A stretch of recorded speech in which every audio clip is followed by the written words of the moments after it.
Hello and welcome to core academy. My name है शिबा खान और मैं आज आपको क्लास 9 का the democracy in the contemporary world explain करने वाली हूँ। कंटेम्प्रेरी का मतलब यहाँ पे मॉडर्न वर्ल्ड है। यहाँ पे आपको ये एक्सप्लेन किया जा रहा है डेमोक्रेसी का मॉडर्न वर्जन किस तरह से वर्ल्ड में आया। तो डेमोक्रेसी को जानने के लिए हमको दो स्टोरीज को देखना पड़ेगा। दो स्टोरीज मीन्स दो केस स्टडीज। ओके, तो फर्स्ट केस स्टडीज के थ्रू हम स्टार्ट करते हैं। तो पहली स्टोरी है चिले के बारे में। किसके बारे में? चिले के बारे में, जो साउथ अमेरिका के नीचे मीन्स सदर्न पोर्शन में है। Okay, in 1970 Chile was a democratic country. 1970 में चिले एक डेमोक्रेटिक कंट्री था। मिस्टर अलांदे चिले के प्रेसिडेंट थे। ये बहुत ही अच्छे प्रेसिडेंट के रूप में कार्य करते थे, मीन्स काम करते थे। इनके कुछ वर्क्स को देखते हैं। मैं अच्छा क्यों बोल रही हूँ ये आपको पता चल जाएगा, ठीक है। तो इनके कुछ काम थे। Reforming education system. किसी भी कंट्री को डेवलप करने के लिए पहले उसकी एजुकेशन सिस्टम बहुत ही ज्यादा अच्छी होनी चाहिए। तो अलांदे साहब का काम ये था कि उन्होंने एजुकेशन सिस्टम में रिफॉर्म्स लेकर आया, ठीक है। फ्री मिल्क फॉर चिल्ड्रन, हर बच्चे को फ्री मिल्क प्रोवाइड कराया। Redistribution of land among the landless farmers. देखिए क्या होता था, बहुत रिच क्लास फैमिली होती थी, तो वो अपने अंडर काफी एरिया ऑफ लैंड अपने अंडर कर लेती थी। तो अलांदे साहब ने क्या किया, सबसे लैंड को वापस किया और इक्वली डिस्ट्रीब्यूट किया अमंग दी फार्मर्स। तो जिनके पास जमीनें नहीं थी उनको भी लैंड्स प्रोवाइड किया। Okay, stop the foreign companies from taking away the natural resources of Chile. Chile में काफी बाहर की कंट्रीज आती थी और यहाँ पे उनके रिसोर्सेज को लेकर अपने कंट्री के डेवलपमेंट में लग जाती थी। तो अलांदे साहब ने क्लियरली ये डिनाई किया कि ये जो रिसोर्सेस है ये चिले के लोग ही इसका यूज करेंगे, उन रिसोर्सेस का यूज चिले के लोग ही करेंगे। तो आपको समझ में आया मैंने क्यों अलांदे साहब को बहुत अच्छा पर्सन कहा, क्योंकि वो अपने कंट्री के डेवलपमेंट के बारे में बात कर रहे थे। ये सारी चीजें उन्होंने अपनी कंट्री के बेनिफिट के लिए किया। बट वहां पे कुछ लोग ऐसे भी थे जिन्हें इनके बहुत सारे काम पसंद नहीं आ रहे होंगे। कौन रहे होंगे वो लोग? Yes, rich class and powerful people. जो कुछ लोग थे जिन्हें अलांदे साहब के काम कुछ खास पसंद नहीं आ रहे थे, ठीक है। 11 सितंबर 1973 को मिलिट्री कूप होता है, मींस मिलिट्री अटैक होता है। मिलिट्री उन्हीं की कंट्री की मिलिट्री लोगों के ऊपर या उनके प्रेसिडेंट के ऊपर अटैक करती है और कहती है अब से मिलिट्री रूल चलेगा, ठीक है। प्रेसिडेंट का कोई रोल नहीं रहेगा, अब से सिर्फ मिलिट्री का रूल रहेगा। Where democracy came to an end and military began to rule. इससे क्या है, डेमोक्रेसी का एंड होता है। डेमोक्रेसी का एंड हो जाता है। जो लोगों के लिए बहुत अच्छे काम हो रहे थे वो बंद हो जाएंगे। अब सिर्फ और सिर्फ मिलिट्री रूल चलेगा, ठीक है। Military arrested defence minister and insisted president to resign. Military पहले क्या करती है, डिफेंस मिनिस्टर को अरेस्ट करती है और कहती है अपने प्रेसिडेंट को कहिए कि वो रिजाइन करें। अलांदे साहब कहाँ मानने वाले थे, अलांदे साहब ने रिजाइन करने से मना कर दिया, तो उनके घर को ब्लास्ट करा दिया गया, जिसमें अलांदे साहब और उनकी फैमिली की डेथ हो जाती है। Okay, president died and where USA supported and finance the military for this coup. मैंने अभी आपको बताया कि बहुत से लोगों को उनके काम अच्छे नहीं लग रहे थे, क्योंकि कहीं ना कहीं उन लोगों को लॉस भी हो रहा होगा। तो USA was the country who supported military army and finance them for the coup. Means USA military army को फाइनेंस मींस पैसे से सपोर्ट कर रहा था ताकि वो चिले में अटैक करे और मिलिट्री रूल एस्टैब्लिश करे। ओके, अब आगे बढ़ते हैं। अब चिले के न्यू प्रेसिडेंट बनते हैं Pinochet. Now Pinochet became president for next 17 years. अगले 17 इयर्स के लिए पिनोशे चिले में रूल करने लग जाते हैं, ठीक है। अब उनका जो भी अपोज करता था, पिनोशे का कोई भी अपोज करता था तो उसको मरवा देते थे, क्योंकि वो चाहते ही नहीं थे कि उनका कोई अपोज करे। तो वैसे एक और पर्सन थे जो उनका अपोज कर रहे थे, वो थे एयरफोर्स के चीफ अल्बर्टो बाचलेट। ठीक है, तो उनका भी क्या होना था, उनको भी मार दिया गया। और उनके फैमिली में जो कि उनकी डॉटर और उनकी वाइफ बसती है, तो उनको ब्रूटली टॉर्चर किया गया। ठीक है, ब्रूटली टॉर्चर किया गया और अल्बर्टो बाचलेट को मार दिया गया। ठीक है, इन 1988 referendum held.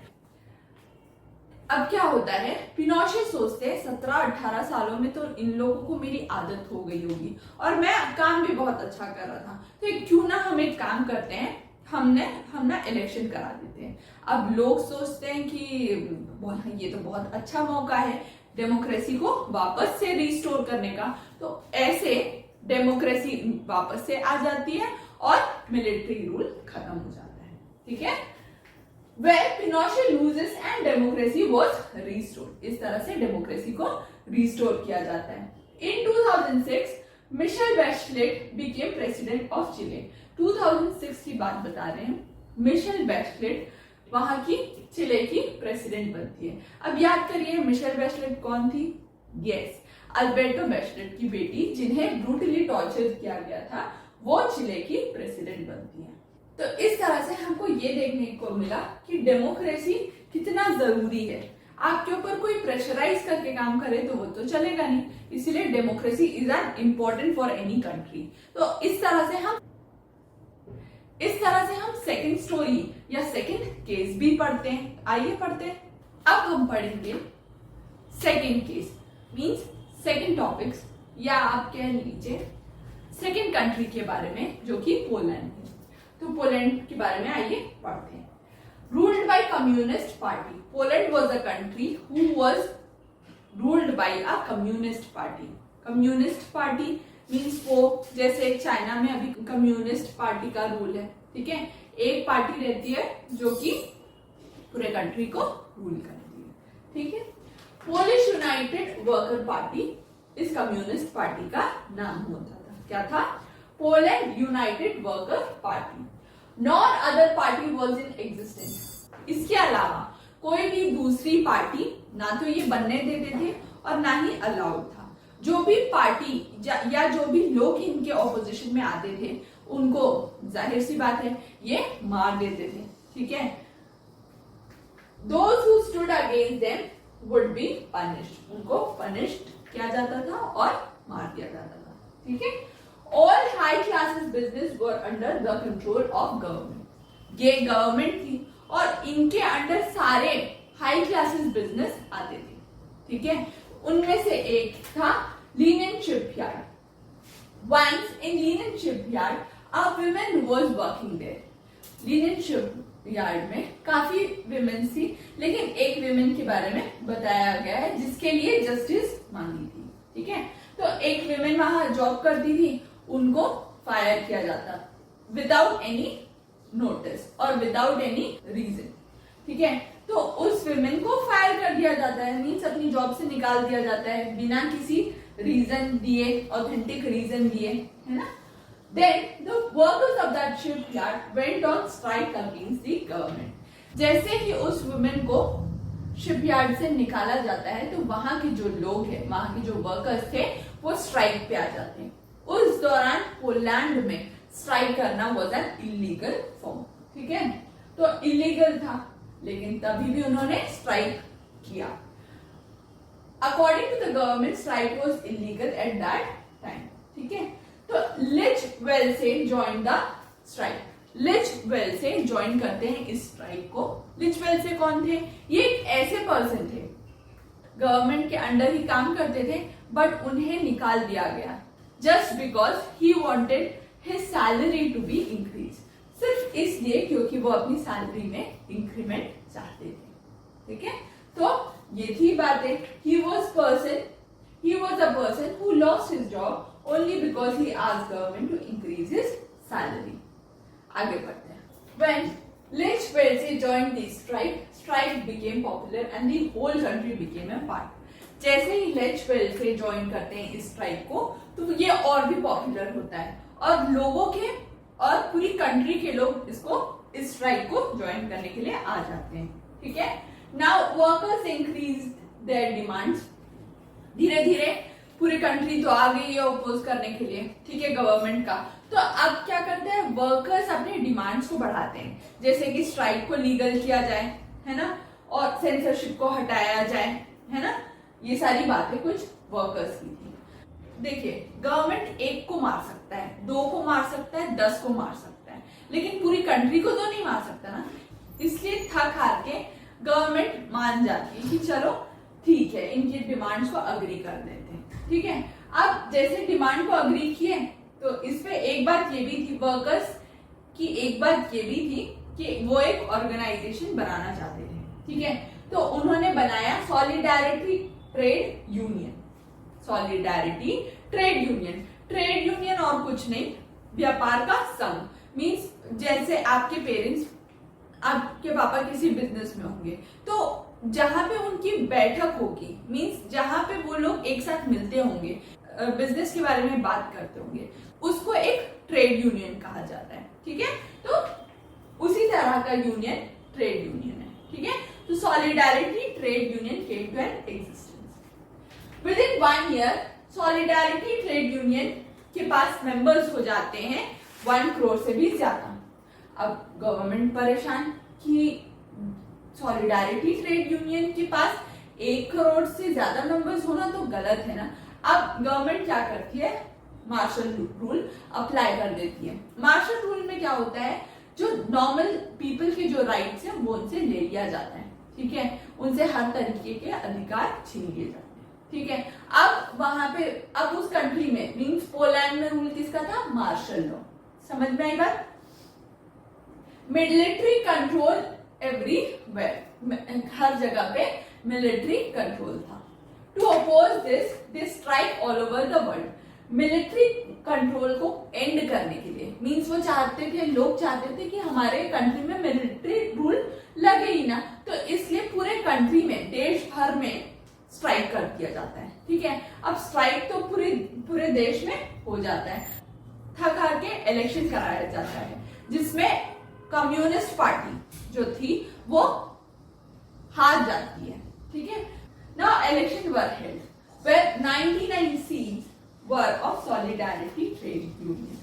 99 seats solidarity trade union के थे। और अब प्रेसिडेंट बनते हैं, बताइए कौन, यस, वेल से वहां के प्रेसिडेंट बनते हैं। तो इस तरह से डेमोक्रेसी वापस से एस्टैब्लिश हुई और इस तरह से इस टॉपिक का, मींस इस टॉपिक का भी हैप्पी एंडिंग होता है। तो दोनों स्टोरीज में से हमने देखा कि क्या क्या कॉमन चीजें निकल के आती है। देखते हैं common things in the both the stories. First, the people could not choose और चेंज देयर रूलर्स। लोगों के पास ये अथॉरिटी ही नहीं थी कि वो अपने रूलर्स को चूज कर सके या अपने रूलर्स को चेंज कर सके। ठीक है, there was no real freedom to express their opinion. लोगों के पास ये फ्रीडम ही नहीं थी कि वो अपने ओपिनियन, अपने पॉइंट ऑफ व्यूज को एक्सप्रेस कर सके, है ना।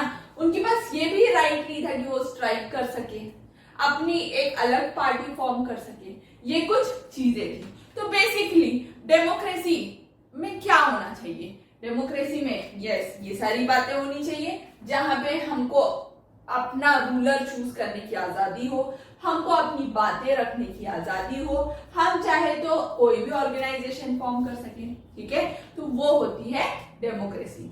आज आप कहीं पे भी चाहे तो अपना एक ऑर्गेनाइजेशन फॉर्म कर सकते हैं, ये आपका राइट है। तो आप डेमोक्रेटिक है ना, आप डेमोक्रेटिक कंट्री में हैं, इसलिए आपको ये राइट मिलता है। ठीक है, democracy was trending at that time when at 20th century. Democracy काफी ट्रेंड में था जब 20th सेंचुरी चल रही थी। ठीक है, limited countries in Africa and Asia was democratic.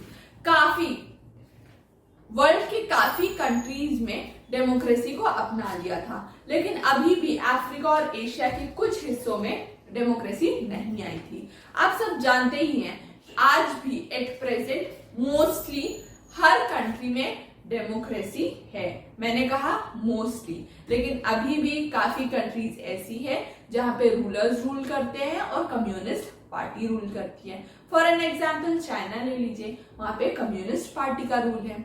UAE या सऊदी अरेबिया देख लीजिए, वहां पे किंग का रूल होता है। सो इस तरह से डेमोक्रेसी कुछ आई, ठीक है। नेक्स्ट टॉपिक में हम पढ़ेंगे कि डेमोक्रेसी का और किस तरह से यूज हुआ। डेमोक्रेसी ट्रेंड पे कैसे आई, ये कैसे पता चलेगा? डेमोक्रेसी ट्रेंड में आई हमारे फ्रेंच रिवॉल्यूशन से। French was the first country who came across with the democracy, ठीक है। ये हमने ऑलरेडी फ्रेंच रिवॉल्यूशन में पढ़ चुका है। अगर आपने फ्रेंच रिवॉल्यूशन वाला वीडियो नहीं देखा तो go and watch that video which will be helpful in this topic also. Till then आपके लिए होमवर्क रहेगा फ्रेंच रिवॉल्यूशन और ये वाला वीडियो देखने का, ठीक है। दोनों को सब्स्टिट्यूट करके पढ़ेंगे तो बहुत अच्छी अंडरस्टैंडिंग बनेगी, ठीक है। आई होप यहाँ तक का टॉपिक आपको क्लियर होगा। अगर इस टॉपिक से रिलेटेड कोई भी डाउट होते हैं तो please let me know, I will be happy to help you. Till then, thank you.